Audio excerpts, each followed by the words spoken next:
akan menjawab pertanyaan saudari ulama tentang contoh dari al-Masani itu apa? Ada di dalam tafsir Ibnu Katsir menurut Sufyan bin Uyainah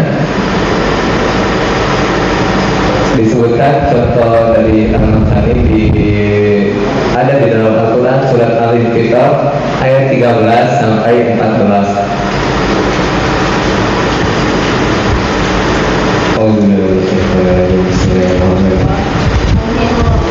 Innal abrara lafi na'im wa innal fujjara lafi jahim. Yang artinya ayat ke-13, sesungguhnya orang-orang yang berbakti benar-benar berada dalam surga yang penuh kenikmatan. Ayat ke-14, dan sesungguhnya orang-orang yang durhaka benar-benar berada dalam neraka. Kembali lagi ke dalam pengertian al-Masani. Menurut Sufyan bin Uyainah, ada kalanya disebutkan sesuatu dan lawan katanya seperti penyebutan orang-orang mukmin dan disusul dengan penyebutan orang-orang kafir seperti surat Al-Infitar tadi dalam ayat 13 sampai 14. Dalam surat ayat ke-13, sesungguhnya orang-orang yang berbakti benar berada dalam surga yang penuh kenikmatan. Dan sesungguhnya orang-orang yang durhaka benar-benar berada dalam neraka. Seperti itu.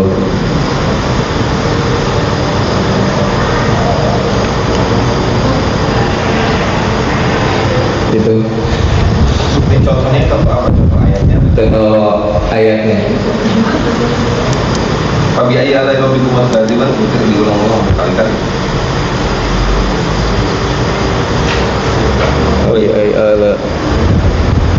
ini menurut Sufyan bin Uyainah.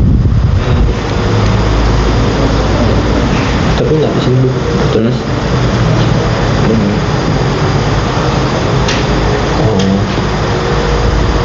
Gimana Ustaz?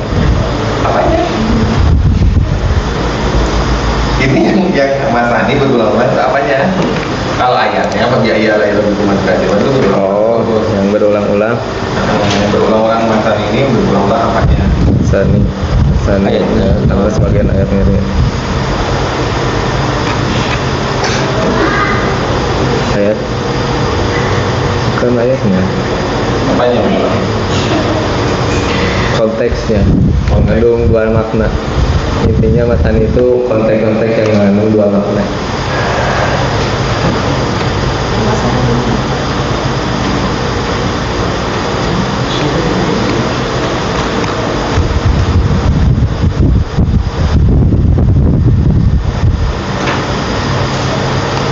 Terus? Pertanyaan selanjutnya. Baik ya. Tadi itu mana? Menyembuhkan penyakit dengan Al-Quran. Bagaimana cara menyembuhkan penyakit dengan Al-Quran?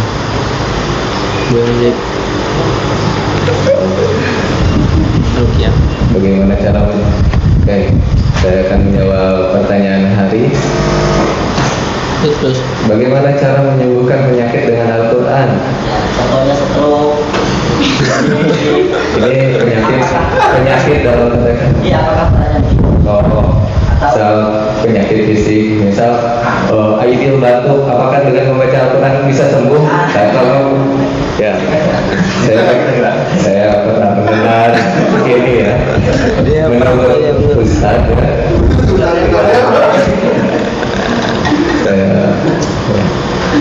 Bagaimana caranya? Apakah kita tidak perlu meminum obat batuk ya, bisa sembuh hanya dengan membaca Al-Quran? Itu ada kemungkinan bisa, ada kemungkinan enggak, tergantung tingkat imannya. Tergantung tingkat imannya. Karena saya pernah mendengar cerita Ustaz ya. Ustaz Saiful. Pada zaman dahulu ada sahabat yang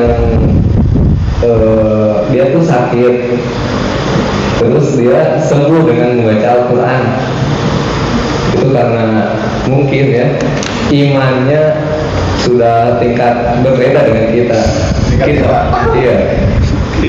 Kita hanya iman setipis tisu, apalagi ya banyak terlalu godaan, kadang naik kadang turun seperti gelombang tsunami. Astagfirullah. Bagaimana itu? Ya bagaimana cara menyembuhkan penyakit dengan Al-Quran? Dengan membacanya. Berarti orang lagi sekarat tuh baca Quran. Besok ada kecelakaan kakinya patah suruh baca Al-Quran. Dibacain oleh orang lain. Kadang masa orang stroke dia lagi koma lagi suruh baca nih. Kan kadang ada orang yang membacakan di sampingnya baca Yasin. Iya bisa. Kadang ada juga yang ruqyah kan membaca doa di dalam Al-Quran, membaca ayat Quran seperti Al-Fatihah, ruqyah. Tapi saya belum pernah itu. Bagaimana cara? Mungkin ya? Sakit gatal-gatal. Itu beli apa? Obat apa? Pakai obat. Kerosin. Pakai kerosin. Bisa, tapi mati apa ya? Bisa. Tapi tidak hanya dengan membaca saja, tapi harus dengan usaha. Usahanya kita membeli obat gitu. Dengan obat. Ada bukunya terapi dahsyat dengan Al-Quran. Iya, tapi ikut buku. Ini ayat-ayat khusus ya, ada. Iya, ayat-ayat itu khusus. Ada ayat-ayat.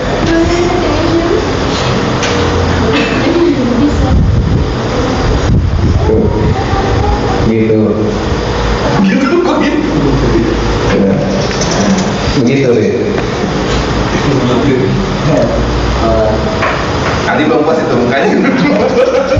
Gimana deh? Apa yang dibingungkan? Asik. Intinya berarti dengan bacaan gitu. Dan itu tergantung orang dengan dia. Tergantung Iman seseorang. Kadar iman seseorang. Iya. Dan itu Iya. Udah. Sudah. Yang nanya bingung gitu. Sudah. Baik. Iya. Itu apa? Siapa? Cepat dulu. Al-Quran lagi tolong benar. Belum baca bukunya. Dahsyatnya terapi Al-Quran. Belum.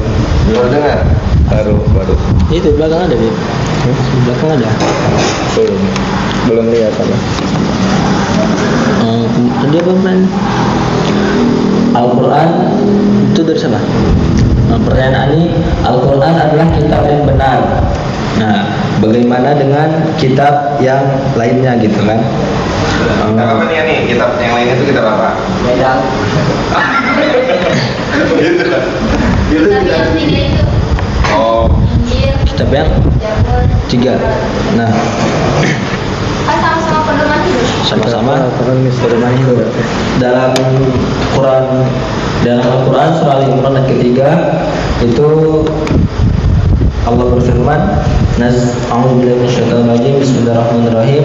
Nazzala 'alaikal kitaba bil haqqi musaddiqan lima baina yadayhi wa anzala at-taurata wal injil. Artinya dia menurunkan kitab Al-Quran kepadamu Muhammad yang mengandung kebenaran, membenarkan kitab-kitab sebelumnya, dan menurunkan Taurat dan Injil. Jadi Taurat dan Injil juga benar. Taurat dan Injil juga benar. Kalau dia meyakininya. Berarti kamu tidak meyakini dong? Ini maksudnya tuh yang kan kita buat Nabi Muhammad, Ya. itunya Al-Quran. Terus kalau yang umatnya Nabi Musa gitu. ya Kan Al-Quran belum turun. iya saya berarti menurut mereka itu juga baik dong, benar. Benar. Karena di situ kan musaddiqal lima baina yadayhi wa anzala taurata wal injil. Jadi semua itu benar gitu. Tapi Al-Quran punya keistimewaan untuk membenarkan yang sebelumnya, jadi untuk melengkapi gitu. Yang lain sudah benar, tapi Al-Quran itu untuk melengkapi kebenaran-kebenaran semua. Jadi dikumpulkan semua kebenaran-kebenarannya jadi satu dalam Al-Quran. Gitu. Tadi pertanyaannya apa lagi? Belum selesai tadi apa lagi? Oh, udah dengan kita yang lain ya kok. Ada lagi pertanyaan nih? Ada satu lagi. Ya, gitu. Tapi kamu jawab dulu. Kamu jawab dulu. Kamu jawab. Aku dulu lah. Kau dulu. Bagaimana peran Al-Quran dalam kehidupan sehari-hari? Banyak pertanyaan hari masih ada satu, mungkin masih ada satu, kan belum dijawab. Nah, dia mau Yang udah dijawab coba hapus Kalau- Bib. Jangan. unfair. Niska itu mungkin iya gitu. Ini ada. Tadi itu dulu kan. Hah? Itu udah ada. Tuh banyak. Gimana? Perbedaan. Aku bingung kali kayak gini. Yang paling muda paling jauh. Ini ada titik dua. Al-Quran itu hanya untuk umat Nabi Muhammad saja atau seluruh makhluk. Habis itu dinamakan, kenapa Mushaf harus namanya Al-Quran tidak yang lain? Al-Quran bukan. Kenapa nama Al-Quran itu lain? Yang titik dua udah selesai berarti. Oke, kemudian pertanyaan Abu Zahid, bagaimana peran Al-Quran dalam kehidupan sehari-hari? Gitu. Nah, Al-Quran dalam kehidupan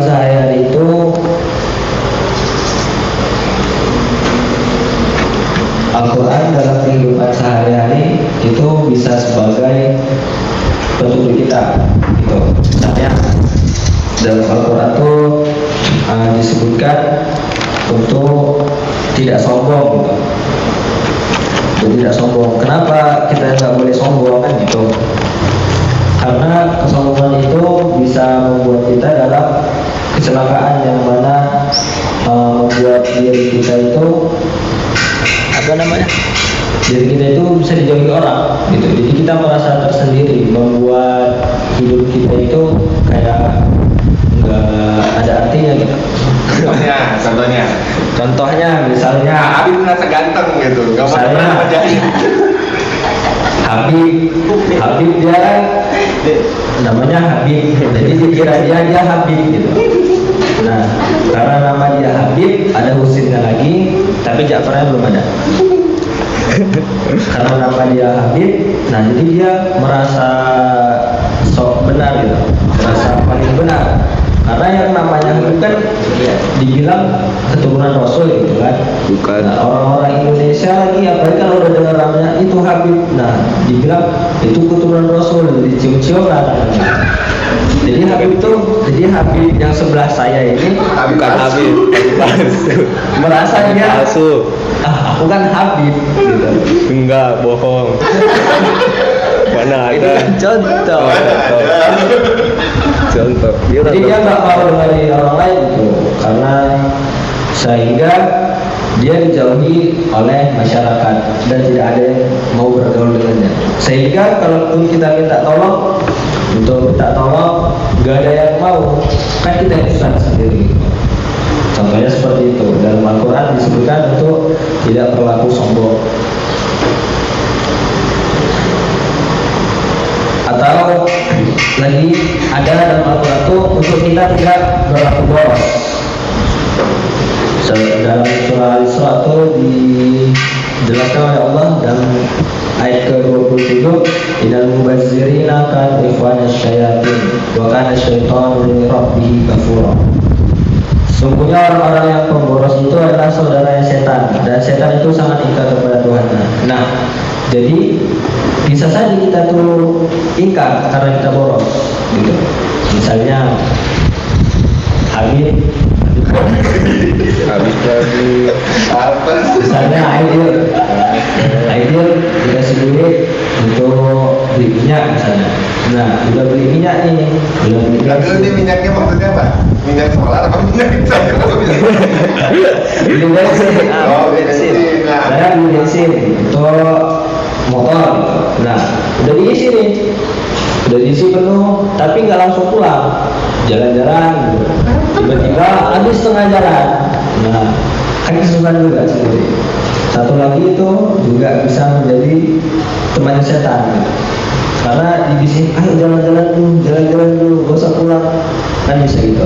Sehingga kita ingkar kepada semuanya.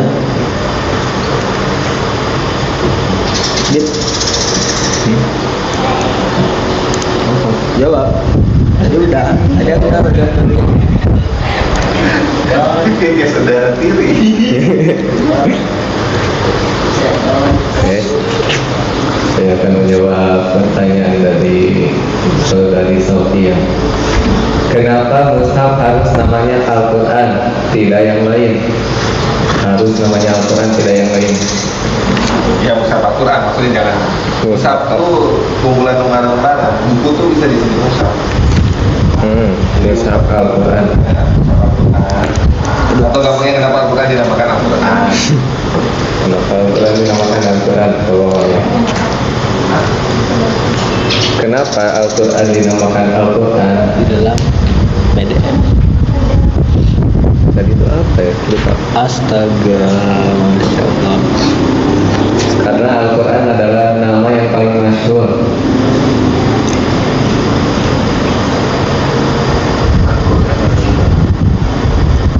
Kita zaman Nabi itu Sekali apa? itu. Bilang yang sahabat itu ke, atau Nabi bilangnya apa? Al-Quran. Kira-kira. Kan mushaf itu adanya ini nih zamannya Sayyidina Utsman kan udah jadi begini. Kira-kira zaman Nabi bilangnya apa? Itu ada batu Quran gitu. Karena itu saya di batu gitu. Ya kan? Ada di batu kan? Terus kalau ada di kulit unta, itu kulit unta Quran. Gimana tuh, Bil? Jawabnya. Kenapa Al-Quran dinamakan Al-Quran? Quran aja. Kan belum ada ininya. Belum ada. Ada hadis dari Nabi. Apa? Hadisnya? Quran Qiraatul yang bahwasanya Quran akan menjadi cahaya dalam di hari kiamat. yang menunjukkan itu Nabi bilangnya Quran itu apa? Kan Quran zaman Nabi ini kan belum jadi ini. Ya kan kita udah belajar. Quran zaman Nabi belum jadi ini kan? Ya kan? Belum kan masih di daun, masih di kulit, masih di biak, di pelepah, di batu. Lalu kira-kira Nabi dan sahabat tuh bilangnya apa ke Quran? Bilangnya apa? Hah? Apa gitu? Kalau Nabi misalkan nyuruh ke Sayyidina Zaid bin Sabit gitu. Kalau Allah, kalau Allah.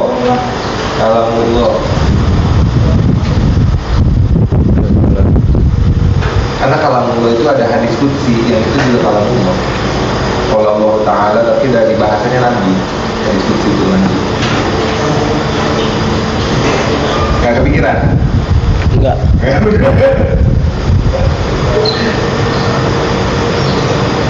Bro, Tarawih, kenapa Al-Quran dinamakan Al-Quran?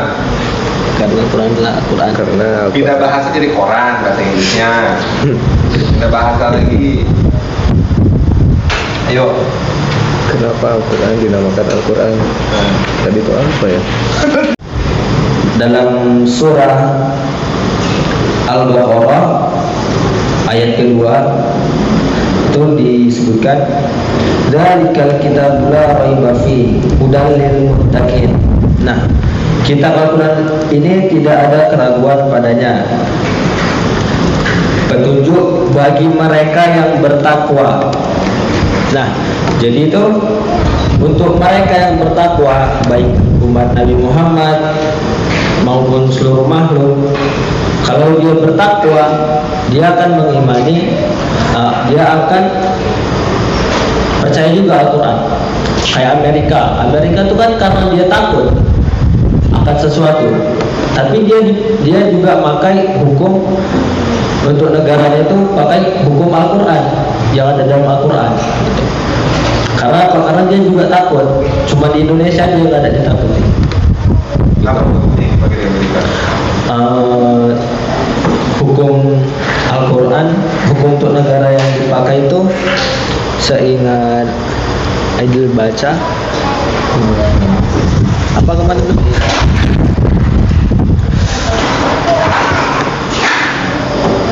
Astagfirullahaladzim. Dalam perekonomian, Sat. Contohnya itu dalam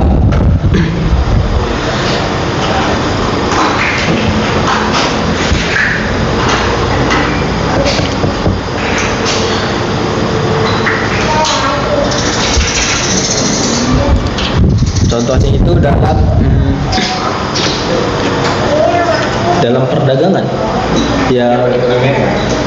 Kalian tahu ekonomi Amerika sekarang tuh minus. Amerika jadi negara adidaya yang miskin. Utangnya itu udah sampai 1.000 triliun dolar. Bukan triliun rupiah lagi, tapi triliun dolar. Kolaps dia, sebagai negara dia kolaps.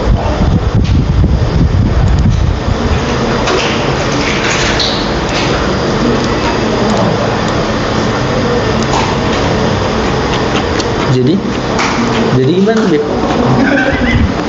Awas ya sih. Contohnya untuk umat dan umat saja atau seluruh makhluk. Untuk tadi dalam surah Al-Baqarah dan petunjuk bagi mereka yang bertakwa gitu kan. Nah, jadi mereka yang bertakwa itu karena kemarin kita belajar takwa artinya adalah takut. Nah, bagi mereka yang takut pasti akan mencari sesuatu yang tidak meragukan sebagai pedoman hidup.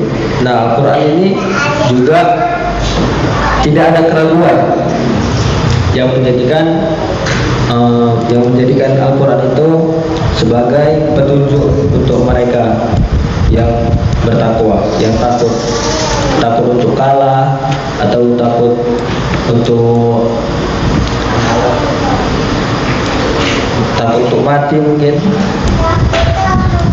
Jadi mereka takut untuk mati, mempersiapkan semuanya seperti dalam Al-Quran, bersedekahlah atau membantu orang lain lah gitu. Mungkin seperti itu.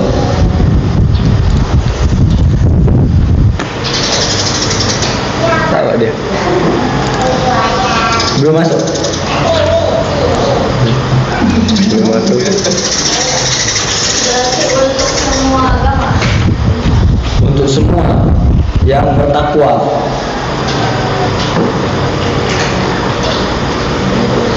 Kalau dia beragama Kristen tapi nggak bertakwa kan sama aja.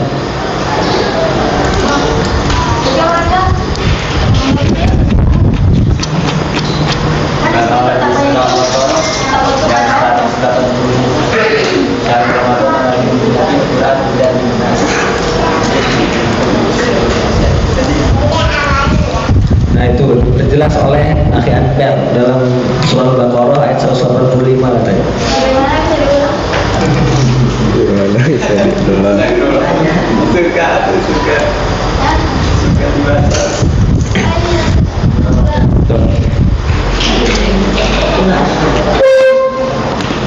Unzila fihil Qur'an hudal linnas wa bayyinatin minal huda wal furqan. Itu beda lagi. Yang tadi Anda bilang syahrul Ramadan dan tadi unzila fihil Qur'an. Iya, 185. Bulan Ramadan adalah bulan yang di dalamnya diturunkan Al-Quran sebagai petunjuk bagi manusia. Nah, bagi manusia, berarti manusia itu termasuk yang. Tapi kan di sini kita ambil kutipan Al-Quran hudal linnas sebagai petunjuknya manusia. kita syahrul Ramadan itu jangan kita masukkan gitu. Coba jangan fokusnya ke syahrul Ramadan karena tadi kan kita udah kayak gitu gitu. Karena tadi kan Al-Quran itu untuk umat Nabi Muhammad atau seluruh makhluk gitu. Kita fokusnya ke situ untuk siapa Al-Quran ini gitu. Nah dalam surah Al-Baqarah tadi untuk petunjuk manusia. Kalau dalam surah Al-Baqarah 185 untuk petunjuk manusia, seluruh manusia, untuk manusia. Kalau dalam ayat kedua tadi untuk orang yang bertakwa, mereka yang bertakwa, siapa saja yang bertakwa, seperti itu.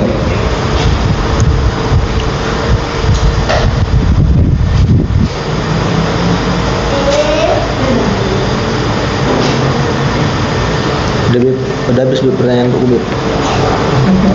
Tinggal sifat-sifat Bit. Hari ini belum hari akhir. Hari satu lagi. Perbedaan Al-Majid dan Al-Karim. Al-Quran, Majid dan Karim.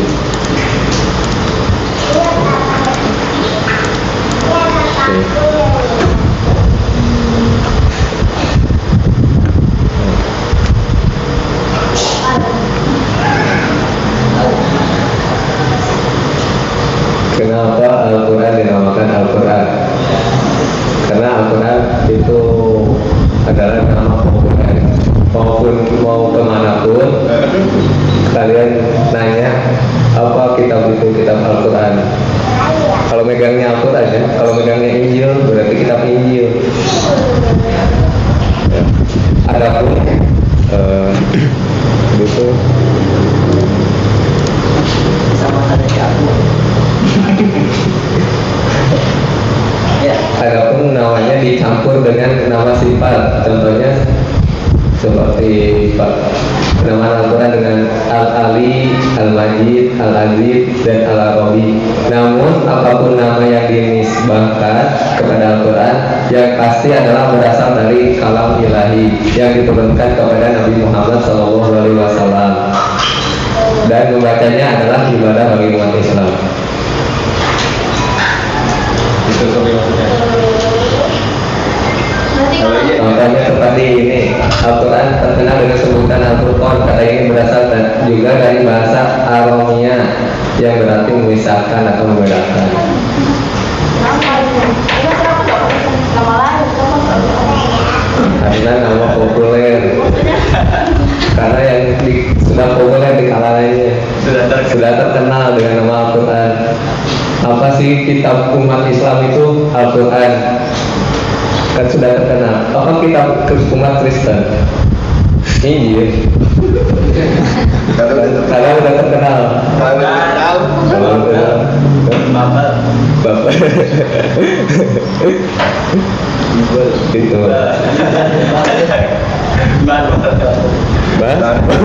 Bas. Astagfirullah. Sudah kita ya. Baik.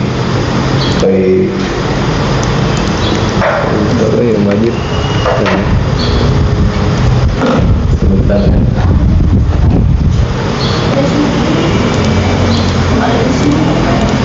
Yuk, pertanyaan lagi tuh. Ubit, Ubit. Bantuin dia. Ini kan lagi dicariin, belum kitab ya. Kitab Majid dan Karim. Apakah nama yang ada di cetakan Al-Quran adalah nama Al-Quran? Oh, itu pertanyaan fair. Yang Al-Quran itu mungkin masuk ke tadi ya saya sebutkan antara pencampuran nama dan sifat Al-Quran.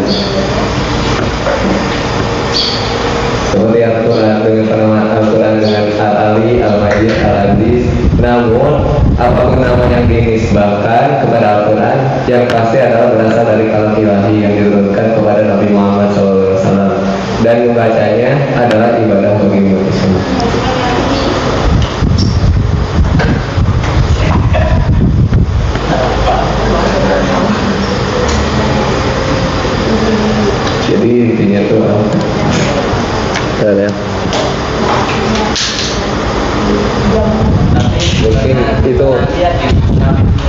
Syamil Quran itu kan seperti energen Syamil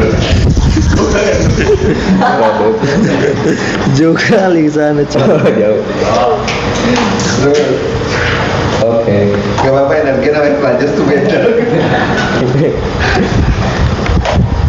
Apakah nama Al-Quran itu menunjukkan sebuah kitab?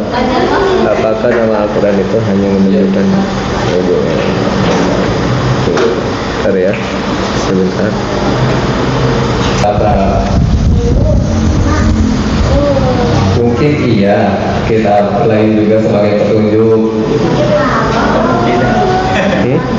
Mungkin Allah alam kalau begitu.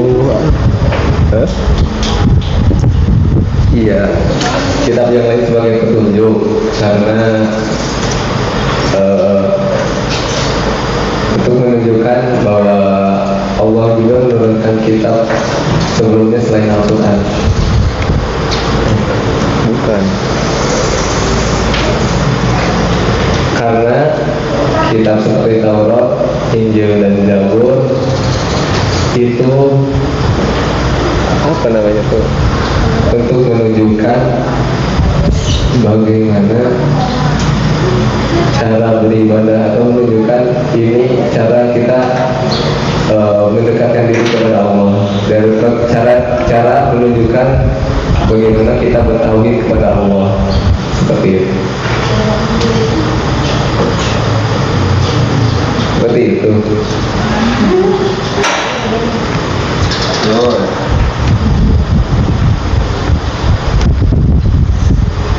Apa ini? Itu nyari belum? Dan al-Majid dan al-Karim. Atau nyari dulu? Tadi. Itu kita makan belum? Ya, bukan. Belum. Terus apa nih, mengapa banyak orang yang jauh dari Al-Quran padahal di dalamnya banyak keindahan? Amber. Apakah kalau baca Yasin termasuk Al-Quran? Bukan. Beb. Aku nyari ya Majid dan Karim. Sebentar, beri. Lipat. Nggak jadi cepat. Wait.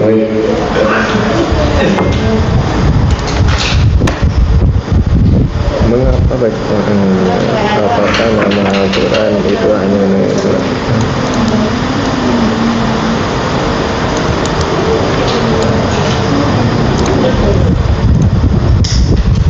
Karim dan Al-Majid.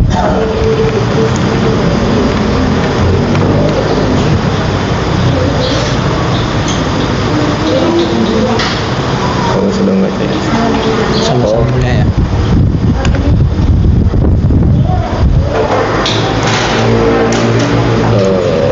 Apakah nama? Oke, saya akan menjawab pertanyaan Mas Anton. Apakah nama Al-Quran itu hanya menunjukkan sebuah kitab? Contohnya, kamu sedang baca Yasin disebut kamu baca Al-Quran. Kalau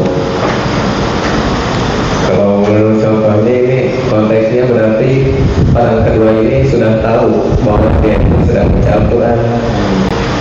Karena Yasin itu merupakan bagian dari Al-Quran, termasuk dalam surah-surah Al-Quran. Kecuali kalau dia sedang baca Injil mungkin Bukan Al-Quran. bukan Al-Quran. Begitu. Sudah cukup. Ketemu ayat Ketemu ya enggak?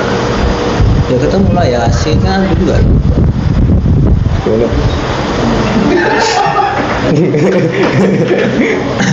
Maksudnya ketemu ayatnya gimana? ada ayat di Quran, ayat ketemu atau enggak? Kalau mereka Baca kali itu kalau ayat yang orang baca Al-Quran, dia baca Al-Quran.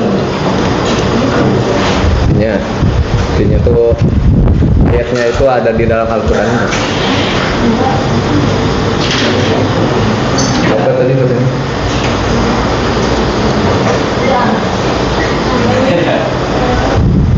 apabila diperkenalkan ayat Al-Quran benar kepada kalian, maka dengarkanlah.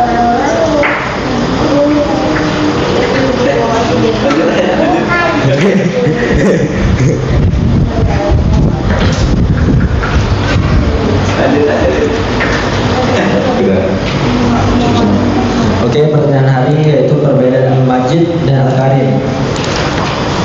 Jadi Al-Majid dan Al-Karim sama-sama memiliki arti tadi yang mulia. Nah, perbedaannya apa gitu ya? Oke, perbedaannya dalam Al-Majid Allah berfirman dalam surah Al-Buruj, "Bal huwa Qur'anun Majid fi lawhin mahfuz." Sedangkan Al-Karim Allah berfirman dalam surah Al-Waqiah yaitu innahu laqur'anun karim. Nah, berdasarkan pendapat Al-Qurtubi yang mengungkapkan bahwa Al-Karim bukanlah dari sihir atau suatu pembohongan, tetapi mulia yang dijadikan mukjizat bagi Nabi Muhammad. Nah, berarti Al-Karim ini dia mulianya karena tidak ada pembohongan atau kedustaan di dalamnya. Sedangkan Al-Majid adalah sesungguhnya Quran yang mereka dustakan itu memiliki kedudukan yang tinggi. Nah, dalam Al-Majid itu dijelaskan yang jin, maknanya adalah bahwa sesungguhnya Quran yang mereka dustakan itu memiliki kedudukan yang tinggi. Mengapa banyak orang mendustakan dan menjauh dari Al-Quran? Berarti Al-Majid ini dia mulianya karena kedudukan yang tinggi. Kayak ada lanjutan. Sedangkan Al-Karim dia mulianya karena tidak ada kebohongan atau kedustaan di dalamnya gitu. Jadi kan kalau sesuatu yang tinggi itu kan mulia, dan sesuatu yang tidak ada kebohongannya juga mulia. Jadi perbedaannya di situ.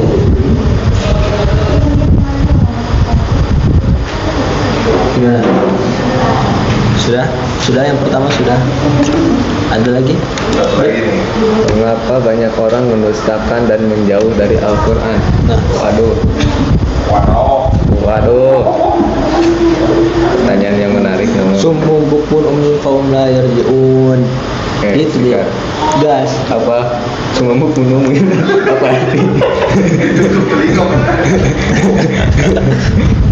Tadi apa pertanyaannya? Pertanyaan siapa? Mengapa banyak orang yang mendustakan dan menjauh dari Al-Quran? Nah, pertanyaan Akhi Anwar adalah mengapa banyak orang mendustakan dan menjauh dari Al-Quran?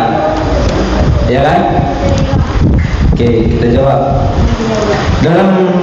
Di dalam surah Al-Baqarah ayat ke-18 disebutkan summun bukmun fahum la yarji'un. Mereka tuli, mereka bisu, buta, sehingga mereka tidak dapat kembalinya itu mungkin ke jalan yang benar. Jadi karena mereka mendustakan Al-Quran, karena mereka Jauh dari Al-Quran. karena mereka menjauh dari Al-Quran, itu mungkin karena Allah sudah tutup mata hatinya, mata yang ada di kepalanya, pendengarannya. Karena dari kaki juga.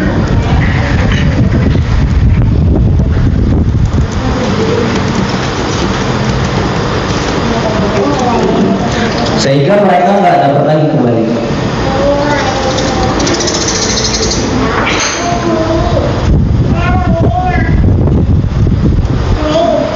Sudah.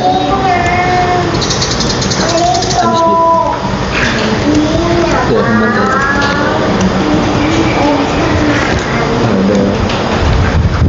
Ada pertanyaan yang lain? Cukup, baiklah saya akan bertanya. Kan di dalam kitab sebelum Al-Quran itu ada Zabur, Injil, dan Taurat. Pertanyaannya, apakah kitab sebelumnya ada juga sifat seperti Al-Quran? Seperti sifat Al-Quran seperti Asy-Syifa, Al-Majid,